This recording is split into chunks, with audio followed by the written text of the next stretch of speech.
సందీప్ రెడ్డి వంగ ఆలోచన చాలా క్రూరంగా ఉంటదండి. ప్రవర్తన చాలా సౌమ్యంగా ఉంటది. ఓకే. అలాంటి కలయిక నేనెప్పుడు చూడలేదు. హ్మ్. మీరు ఎంత సౌమ్యంగా మాట్లాడతారో తెలుసా ఒక వ్యక్తులతో ఆయన. హ్మ్. అసల ఆయన సాధించిన దానికి ఎంతో కొంత కళ్ళల్లో అయినా గర్వం కనపడాలి. ఓకే. అదుండదు. ఆలోచనలోకెళ్ళేటప్పటికి మాత్రం మనిషి వేరేలా అయిపోతాడు. ఆయన స్క్రిప్ట్ గాని అంటే నిజం మరీ తీవ్రంగా ఉంటదనమాట. ఆయన ఆలోచనలో నిజం తీవ్ర రూపం దాలుస్తుంది. హ్మ్. అందుకని ఒక చిన్న ఎమోషన్ అయినా అంత ఇంపాక్ట్ ఇస్తా ఉంటదనమాట మన మీద. హ్మ్. ఏముంది మీరు ట్రైలర్‌లో చూసారు. ఒక అనిల్ కపూర్ గారు, ఒక రణబీర్ కపూర్ గారు. చిన్న రోల్ ప్లే చేయమనంటే, నేను నాన్నగా, నువ్వు కొడుకుగా. నువ్వు నాన్న, నాన్న అని చాలు. వినపడుతుంది నాకు చెవుడు లేదు అన్న దాంట్లో ఒక చిన్న అక్కడ మళ్ళీ అనిల్ కపూర్ అంత వయసోడు కూడా మన కళ్ళకి పసికందులాగా కనిపిస్తున్నాడు. హ్మ్. రణబీర్ కపూర్ మామూలు మధ్య వయస్సులో ఉన్నవాడు కూడా మన కళ్ళకి ఒక క్రూర మృగంలా కనిపిస్తుంది. కేవలం అక్కడ ఆలోచనలో ఉన్న తీవ్రత అన్నమాట. హ్మ్. అది శాంపిల్. తెర మీద ఉంటది ఆ క్రూరత్వం. హ్మ్. అలా ఇలా ఉంది. సో, ఆయన అంటే మీకు మీకు మీకు రైటింగ్ మీకు స్టైల్ భయమేసిందా? ఆ సినిమా మొత్తం చూసారు గదా! మీకు భయమేసిందా? మామూలుగా ఎయలేదండి. ఏ హర్రర్ సినిమా నన్ను భయపెట్టలేదు ఇప్పటి వరకు. యానిమల్ భయపెట్టేసి. యానిమల్ భయపెట్టింది. నా వరకు నా లాజిక్ అంతే. నాకు కూడా తెలుసు. అంటే నేను సినిమా చూస్తున్నాను. ఏదో ఉంటది అని ఇది. కాదు. అంటే మనం భయపెట్టడానికి యూనివర్సల్‌గా ఒప్పుకున్న లాజిక్ అయినా కాకపోయినా, దెయ్యాల గురించి నా భావన ఏంటంటే, బతికుండగానే ఏం పీకలేనోళ్ళు పోయాక ఏం పీకుతారు అంతే. ఓకే. ఆ! ప్రధానంగా ఏం చూసి భయపడ్డారు? అంటే ఏ క్యారెక్టర్ మీకు మీకు భయాన్ని క్యారెక్టర్ కలిగించింది? కాదు. ఎమోషనల్ అంటే ఇది నిజం అని మనకనిపిస్తూనే, ఈ నిజానికి ఇంత గాఢత ఉందా ఇప్పటి వరకు మనం తెలుసుకోలేకపోయాం. ఇప్పుడు ఈ పాత్రలని నిజ జీవితంలో ఈ ఈ ప్రభావం తర్వాత నిజ జీవితంలో ఆ పాత్రలని మనం ఎలా ఎదుర్కోవాలి? అన్నది మనకొక పెద్ద ప్రశ్నగా మిగిలిపోద్దండి. సినిమా నుంచి వచ్చే టైంకి. అందులో ఒక్క నాన్ననే కాదు. నాన్న, భార్య, పిల్లలు, అమ్మ, తాత ఇలా చాలా మందుంటారు. హ్మ్. ఈ ఈ బాబీ డియోల్ క్యారెక్టర్ అన్నా? బాబీ డియోల్ క్యారెక్టర్ మీకు తెర మీదే తెలుస్తది. 'రణబీర్' కన్నా? అది మీకు తెర మీదే తెలుస్తదండి. అదేంటనేది. బాబీ డియోల్ మామూలు క్యారెక్టర్ కాదు.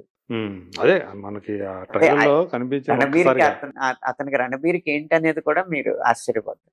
ఓకే. అలాగా అందుకే మేము ఆ 'యాలో యాలో' పాట 7 నిమిషాల పాట 3 నిమిషాలే వదిలాం. 7 నిమిషాలది?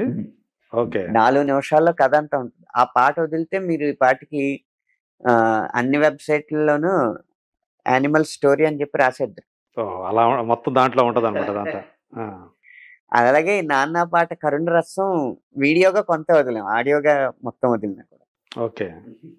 మాకు ఏవైతే బయటకి వదిలారో ఇవి కాకుండా మీరు ఇంకేం రాశారు 3 పాటలు? మన అమ్మాయి పాట గురించి మనం మాట్లాడుకుందాం. తర్వాత మీరు బాగా ఫేమస్ అయిన 'రష్మికని' పీక పట్టుకున్న పాట ఉంది కదా! అవును. ఆ పాట మామూలుగా లవ్ సాంగ్. సీన్ ఏమున్నా కూడా. హిందీలో 'ఆధా తెరా హై ఆధా మెరా పూరా హువా' అంటే చందమామ గుండ్రంగా ఉంటది కదా! అందులో సగం నువ్వు, సగం నేను మనం కలిస్తే పూర్తవుతాం. అది హిందీలో మీనింగ్. నేను అదేం తీసుకోలేదు. నా దేహమంతా నీ స్నేహంతో నిండింది చూడే నేస్తమా, నా మౌనమంతా నీ ధ్యానంలో మునిగింది చూడే ప్రాణమా, నా చిన్ననాటి గుండె నీ పేరే వినిపిస్తూ ఉందే, నాకన్నా నిన్ను ముందే చదివేసి ఇటు చేరుకుందే, నే వేరే నువ్వేరే కాదు నేస్తమా, నీ తీరే పూదారే నాకు ప్రాణమా, నే వేరే నువ్వేరే కాదు నేస్తమా, నీ తీరే పూదారే నాకు ప్రాణమా. ఇది నేను రాస్తున్నాను. అంటే ఇక్కడ నేటివిటీకి ఇలా రాస్తే బాగుంటుందని నాకు అనిపించింది. ఓకే. అలా ఇందులో మంచి మంచి పదాలు. కసురున దాగిన కనికరమా, అలకల మాటున అనురాగమా, శిశిరాల జాడిలా ఎదురైన మరల రాధా మరుక్షణాన వాసంతమే. శిశిరాల జాడ. శిశిరాల జాడ. జాడ. ఓకే. భార్యాభర్తల అనుబంధం గురించి, గొడవల గురించి చెప్తాం. అంటే కసురులు ఉంటాయి, అలకలు ఉంటాయి కదా. ఆ కసురు చాట్లో ఒక కనికరం ఉంటుంది. ఆ అమ్మాయిని అలా సంబోధిస్తున్నాడు. కసురున దాగిన కనికరమ, అలకల మాటున అనురాగమ. ఇప్పుడైతే గొడవలైనవి, గట్టిగా అయినాయి, ఓకే. శిశిరాల జాడిలా ఎదురైన మరల రాధా మరుక్షణాన్న వాసంతం. శిశిరం అనేది ఆకురాలు కాదు, రాలిపోయినట్టు, కొమ్మలు వాడిపోయినట్టు, అంత మాడిపోయినట్టే కనిపిస్తుంది. అంతా బాగోదు చూడడానికి, ఆ వాతావరణం బాగోదు.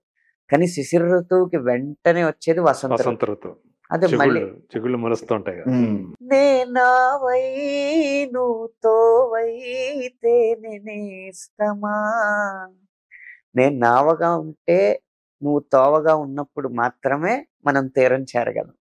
అలాగే నే రాత్రై నువ్వు పగలైతే నేనేస్తమా, ప్రతిరోజు ఇక పూర్తయ్యేనే ప్రాణమా. ఓకే. సో రోజు పూర్తవ్వాలంటే రాత్రి పగలు. ఇప్పుడు వాళ్ళు అనుకున్న సెన్స్ నేను వీలైన చోట తెచ్చాను. నువ్వు సగం నేను సగం పూర్తవుద్ది, చందమామ పూర్తవుద్ది అని వాళ్ళు అక్కడ అన్నారు కదా. అలాంటి భావం నేను ఇక్కడికి తీసుకొచ్చాను. నేను రాత్రై నువ్వు పగలై ఉంటేనే ఆ రోజు పూర్తవుతుంది. ఇక్కడ రాత్రి పగలని ఎందుకు వాడాం? అతనిది డార్క్ క్యారెక్టర్. సో దాని సింబాలిక్ గా దానికి ఉపమానంగా వాడు రాత్రి అయ్యాడు. ఈమె చక్కటి ఇల్లాలు, అందమైన అమ్మాయి, పిల్లల్ని భర్తని ఏమాత్రం ఏ లోటు రాకుండా చూసుకునే అమ్మాయి. తినంతా వెలుగు. ఈ రెండు కలిసినప్పుడే ఆ రోజు పూర్తవుద్ది అని చెప్పారు అనే సెన్స్ తోటి ఆ మాటలు వాడారు అక్కడ. అది ఇంకో పాట. ఎవరెవరో నాకెదురైనా నువ్వు కలిసాకే మొదలైందే, మెలకువలో కలలాతోచే పరవశమేదో మొదలైందే. ఏమో ఏం చేస్తున్నానో, ఇంకా ఏమేం చేస్తానో, చేస్తూ ఏమైపోతానో మరి.